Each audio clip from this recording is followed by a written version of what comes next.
আকাশ আবারও সাক্ষী এক প্রতিরোধের। আল জাউফের বাতাসে ধ্বনিত হলো প্রতিশোধের প্রতিজ্ঞা। মার্কিন প্রযুক্তির অহংকার MQ-9 ড্রোন মাটিতে মুখ থুবড়ে পড়েছে। হুথিরা জানিয়ে দিয়েছে তারা কেবল শব্দে নয়, কাজেও প্রতিরোধ গড়ে তুলতে জানে। এ লড়াই শুধু ইয়েমেনের নয়, এটি গাজার আর্তনাদের প্রতি এক প্রতিধ্বনি। একের পর এক হামলার জবাবে স্থানীয়ভাবে তৈরি ক্ষেপণাস্ত্র দিয়ে আঘাত হেনে চলেছে হুথিরা, যেন জানিয়ে দেয় নিপীড়নের মুখেও তারা নত হবে না। ইয়েমেনের হুথি বিদ্রোহীরা জানিয়েছে তারা আল জাউফ গভর্নরেটের আকাশে আরও একটি মার্কিন MQ-9 ড্রোন ভূপাতিত করেছে। তারা বলছে ইয়েমেনের বিভিন্ন প্রদেশে যুক্তরাষ্ট্র যেভাবে একের পর এক আগ্রাসন চালাচ্ছে এবং বিমান হামলা করছে, তার প্রতিশোধ হিসেবেই তারা এই ড্রোনটি ভূপাতিত করেছে। এটি স্থানীয়ভাবে তৈরি ক্ষেপণাস্ত্র ব্যবহার করেই করেছে বলে দাবি করেছে হুথি। বুধবার এক বিবৃতিতে হুথি জানায় ইয়েমেনের ওপর আমেরিকান আগ্রাসন এবং বিভিন্ন এলাকায় যুক্তরাষ্ট্রের নতুন করে চালানো মারাত্মক বিমান হামলার কয়েক ঘন্টার মধ্যেই তারা এই প্রতিক্রিয়ামূলক অভিযান চালিয়েছে। তারা আরও বলছে 2023 সালের অক্টোবর থেকে গাজায় ইসরায়েলের আগ্রাসনের প্রতিক্রিয়ায় এবং ফিলিস্তিনিদের সমর্থনে তারা এখন পর্যন্ত মোট 18টি মার্কিন ড্রোন ভূপাতিত করেছে। হুথি তাদের বিবৃতিতে আরও জানিয়েছে আমাদের বিমান প্রতিরক্ষা ব্যবস্থা স্থানীয়ভাবে তৈরি ক্ষেপণাস্ত্র ব্যবহার করে আল জাউফের আকাশে শত্রুর ড্রোনকে গুলি করে নামাতে সক্ষম হয়েছে, যখন সেটি একটি মিশনে অংশ নিচ্ছিল। ইয়েমেনি সশস্ত্র বাহিনী বলছে গত 10 দিনের মধ্যে 3টি ড্রোন সফলভাবে ভূপাতিত করেছে তারা। ইয়েমেনি বিদ্রোহীরা ঘোষণা করেছে গাজার প্রতি তাদের সমর্থন অব্যাহত থাকবে এবং ইয়েমেনের বিরুদ্ধে যে কোনো আগ্রাসনের জবাবে তারা প্রতিরক্ষামূলক অভিযান চালাতে থাকবে। ইয়েমেনি সশস্ত্র বাহিনীর মুখপাত্র ব্রিগেডিয়ার জেনারেল ইয়াহিয়া সারি জানিয়েছেন গাজা উপত্যকায় ইসরায়েলের বিরুদ্ধে যুক্তরাষ্ট্র সমর্থিত যে গণহত্যা চলছে তার প্রতিশোধ হিসেবে ইয়েমেনের সেনাবাহিনী মার্কিন ও ইসরায়েলি লক্ষ্যবস্তুতে নতুন করে বিমান হামলা চালিয়েছে। বিবৃতিতে ইয়েমেনি সশস্ত্র বাহিনী জানায় তারা অধিকৃত ইয়াফা এর একটি ইসরায়েলি সামরিক লক্ষ্যবস্তুর উপর ইয়াফা নামক একটি ড্রোন দিয়ে সামরিক অভিযান চালিয়েছে। এই বিবৃতিতে আরও জানানো হয় তারা লোহিত সাগরের উত্তরে মার্কিন বিমানবাহী রণতরী USS হ্যারি এস ট্রুম্যানের উপরও ড্রোন হামলা চালিয়েছে। সেনাবাহিনী বলেছে যতদিন গাজায় যুদ্ধ চলবে তারা নির্যাতিত ফিলিস্তিনিদের পক্ষ নিয়ে প্রতিশোধমূলক অভিযান চালিয়ে যাবে। 2023 সালে অক্টোবর থেকে ইয়েমেনি বাহিনী গাজার জনগণের পক্ষে অসংখ্য অভিযান চালিয়েছে। তারা দখলকৃত অঞ্চলের বন্দরের দিকে যাওয়া ইসরায়েলি জাহাজ বা ইসরায়েল সংশ্লিষ্ট জাহাজকে লক্ষ্য করে হামলা করেছে। ইসরায়েলকে সহায়তা করতে যুক্তরাষ্ট্র 2023 সালের ডিসেম্বরে লোহিত সাগরে একটি সামুদ্রিক টাস্ক ফোর্স গঠনের ঘোষণা দেয়, যাতে ইসরায়েল অধিকৃত অঞ্চলের দিকে যাত্রারত জাহাজগুলোর চলাচল রক্ষা করা যায়।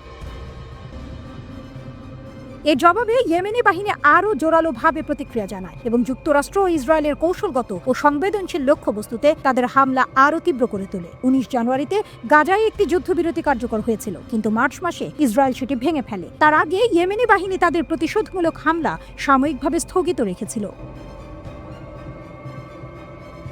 লোহিত সাগরে যুদ্ধের বজ্রধ্বনি, ইয়েমেনের সামরিক বাহিনী বিস্ময়, আমেরিকার অগ্নি পরীক্ষা। একটি সংখ্যা যার আগুন দাউ দাউ করে জ্বলছে। এক পাশে বিশ্বের সবচেয়ে শক্তিশালী সামরিক শক্তি, অন্য পাশে এক বিদ্রোহী বাহিনী যারা প্রতিরোধের নতুন সংজ্ঞা নিচ্ছে। এ যেন এক অসম লড়াই যেখানে লুকিয়ে আছে শত বিস্ময়। নতুন তথ্য মার্কিন হামলার মধ্যে হুথিদের শক্তি বৃদ্ধি পেয়েছে। ইয়েমেনি বাহিনীর বিশাল সামরিক সক্ষমতা তার শত্রুদের নাড়া দেবে। সুপার পাওয়ার আমেরিকা হয়তো ভাবছে এই যুদ্ধ সহজ, কিন্তু হুথিদের প্রতিরক্ষা মন্ত্রী মেজর জেনারেল মোহাম্মদ নাসের আল আতিফি এক বজ্র নিনাদে জানিয়ে দিলেন হুথিরা এখন সেই শক্তিতে পরিণত হয়েছে যা শত্রুর ঘুম কেড়ে নেবে। নতুন ধাঁধার সামনে যুক্তরাষ্ট্র এগোবে নাকি পা পিছলাবে? আমরা প্রস্তুত, আমরা বিস্ময়ে আনতে চলেছি, আতিফি স্পষ্ট ঘোষণা দিলেন। ইয়েমেনের সশস্ত্র বাহিনী এখন এক ভয়ঙ্কর শক্তি। তাদের সামরিক সক্ষমতা এমনই বিস্ময়কর যে তা শত্রুদের হতভম্ব করে দেবে।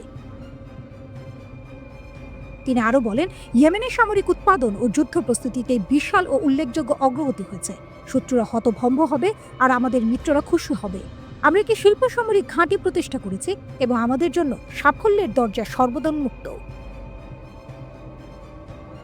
এ যেন এক যুদ্ধের শপথ, এ বিদ্রোহের বজ্রধ্বনি। লোহিত সাগরের বুকে তুফান, মার্কিন যুদ্ধজাহাজের জন্য সতর্ক সংকেত। আমেরিকা থেমে নেই, ব্রিটেন থেমে নেই। মার্কিন যুক্তরাষ্ট্র এবং যুক্তরাজ্যের যুদ্ধজাহাজ নৌ উপস্থিতি বৃদ্ধি করেছে। তাদের লক্ষ্যে কার্গো জাহাজে ইয়েমেনের সামরিক বাহিনী হামলা প্রতিহত করা। হুথিদের থামাতে হবে এমনটাই বলছে ওয়াশিংটন, কিন্তু ইয়েমেনের বিদ্রোহী যোদ্ধারা জানিয়ে দিয়েছে তারা এত সহজে পিছু হটবে না। এই যুদ্ধ কি শুধুই জাহাজ রক্ষার, নাকি এর পেছনে আছে আরেকটি গল্প? ইয়েমেনের সামরিক বাহিনী দাবি করেছে গাজার যুদ্ধের পাশাপাশি ইয়েমেনে মার্কিন হামলা শুরু হয়েছে। তারা বলছে ইসরায়েলকে রক্ষা করতেই আমেরিকা এগিয়ে এসেছে। এ যেন দাবার এক নতুন চাল। ইসরায়েল যখন গাজার মাটিতে সেনা পাঠালো, তখনই ইয়েমেনের সামরিক বাহিনীর প্রতিশোধ শুরু। ইসরায়েলগামী জাহাজে হামলা চালাতে শুরু করে হুদিরা। তারা বলছে ফিলিস্তিনিদের পাশে দাঁড়াতেই এই প্রতিরোধ। যুদ্ধে দাবানল ছড়িয়ে পড়েছে লোহিত সাগরের পাড়ে। তবে মার্কিন প্রেসিডেন্ট ডোনাল্ড ট্রাম্প আন্তর্জাতিক জাহাজ চলাচল নিরাপদ করার জন্য পদক্ষেপ নিয়েছেন। তিনি ইরানকে হুথিদের অর্থায়ন বন্ধ করার জন্য সতর্ক করেছেন, অন্যথায় পরিণতির মুখোমুখি হতে হবে। এ যেন এক বিশ্ব পরিসরের মহারণ। কিন্তু প্রশ্ন রয়ে গেল, কে প্রথমে পা ফেলবে এই বিস্ফোরক দাবার ছকে?